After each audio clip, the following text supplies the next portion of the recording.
Did I enjoy him as a performer? Did he give the world of entertainment something? It ain't my business what he did. Only thing I want to know was... Many people are not aware that legendary singer, actor, and dancer Sammy Davis Jr. had a long history with Elvis Presley, starting in the 1950s up until Presley's death. Sammy had performed as part of the Rat Pack in Las Vegas with Frank Sinatra and friends in the 1960s and also appeared on his own. So, when Elvis was performing in Las Vegas in the 1970s, Sammy went to see him. In fact, he appears in the 1970 documentary, Elvis, That's the Way It Is. Sammy is one of the VIPs talking to Elvis after the show at an after-party. But what did Sammy Davis Jr. really think of Elvis? Stay tuned to find out. There's ever been an artist that when his name went on the marquee, they knew he was coming. People came from all over the world. I never heard of that.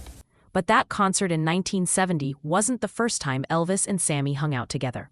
Sammy and Elvis had been friends for over 10 years, since 1958. In fact, Sammy used to mimic Elvis in his stage act. Singer, actress, and model Kitty Dolan, who dated Elvis on and off in 1957 and 1958, recalled how Elvis took her to see the Sammy Davis Jr. show at the Sands Hotel in Las Vegas during the fall of 1957. "It was too much," said Kitty. "Sammy Davis does a takeoff of Elvis at the end of his show, and Elvis loves it. He has a wonderful sense of humor," unquote.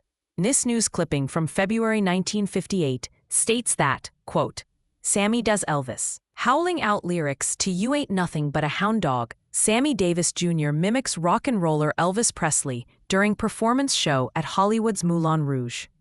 Elvis, sitting ringside, roared with laughter at brilliant imitation, unquote. Surprisingly, another famous black artist that was friends with Sammy Davis also impersonated Elvis once. Elvis's friend, Memphis DJ George Klein, describes the surprise he and Elvis got when they arrived at a Halloween party in Hollywood in October 1957. "I walked into one of the party rooms," George said, "and saw a costume that topped them all. Nat King Cole was dressed as Elvis, with a black leather jacket, pasted-on sideburns, and a guitar around his neck. George said he went and introduced himself to Nat King Cole, who said he wanted to meet Elvis. Quote, I went to find Elvis. And at first, it was hard to get him away from the pretty girls he was talking to. But as soon as I told him who Nat King Cole was dressed as, he had me lead him there.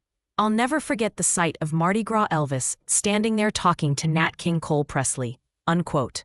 Sadly, both of these music legends would die young in their 40s. Their daughters, first Natalie Cole and later Lisa Marie Presley, would record duets with their father's recordings. Natalie Cole released the duet with her father, Unforgettable, in 1991, and Lisa Marie recorded 4 duets with Elvis starting in 1997. The first 3 were recorded as a special treat for fans during various Elvis weeks at Graceland, but were not commercially released. You can listen to all 4 recordings at the link below in the description. Meanwhile, Elvis and Sammy Davis Jr.'s friendship continued. He visited Elvis on the set of Presley's film, King Creole, in 1958, and when Elvis returned from the Army, Sammy was part of the cast that appeared with him on the Frank Sinatra show in 1960. Even though Sammy's friend, Frank Sinatra, blatantly spoke out against rock and roll when Elvis became popular in the 1950s, Sammy always supported Elvis. Sammy explained, quote, "Early on, somebody told me that Elvis was black. And I said, no, he's white, but he's down home. And that is what it's all about. Not being black or white, it's being down home and which part of down home you come from." Unquote. When Elvis became a huge star in the 1950s, and the media crowned him the king of rock and roll, he was getting a lot of pushback and flack from many people. In fact, there was a controversy about one of the songs on Elvis's best-selling 1957 Christmas album. The composer of White Christmas, Irving Berlin, reportedly did not like Presley's version of the song released in October 1957 and tried to get it banned from radio stations across the country. Presley sang the song in the same style as the Drifters' R&B version. However, the Drifters' rendition did not cause as much controversy because it was only played on black radio stations. Berlin supposedly wrote letters to radio stations across the U.S. requesting that they ban the song, calling it, quote, a profanation of the spirit of Christmas. Find out all the details about the controversy and see how it affected the sales of Presley's Christmas album in a link in the description below. After Elvis died, Sammy said this in an interview. It ain't my business what he did. Only thing I want to know, was he my friend? Sammy seemed to be responding to the accusation in the media that Elvis didn't die from a heart attack, but prescription medication. Did I enjoy him as a performer? Did he give the world of entertainment something? Yes, on all counts. And that's the name of that tune. You understand what I mean? Good. Because without the jazz, no matter. Elvis and Sammy used to hang out together in Las Vegas. In fact, Chuck Berry revealed that Sammy and Elvis were at one of his shows in Las Vegas. At the Hilton Lounge in Las Vegas, somebody came and handed me a note and said Presley, and Sammy Davis was in the audience, you know. And, of course, that makes you get on your P's and Q's and play some of your new stuff or whatever, you know, and I did. And near the end of the number and the show, they did a little step in the aisle there. Presley's friend, Jerry Schilling, was there that night. He described in an interview that he and his wife, Sandy, along with Elvis and Priscilla, first went to see Sammy Davis Jr.'s show in Las Vegas. Quote, "We went backstage and hung out with Sammy and his wife, ELVIS. Sammy and Elvis were kind of magic together. Sammy had that great personality, and he kept Elvis laughing." Unquote. According to Jerry, Elvis invited Sammy and his wife to join them back at his penthouse suite at the Hilton Hotel. Quote, "As we're walking through the lobby, going to the elevators, we heard a very familiar Chuck Berry intro.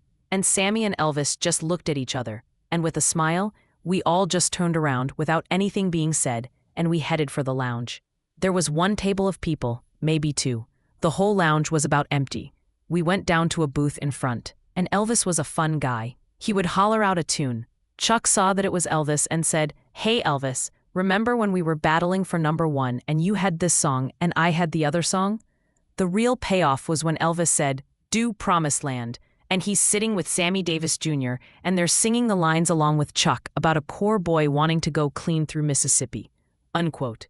Fun fact, Elvis would record Chuck Berry's Promised Land and release it in 1974.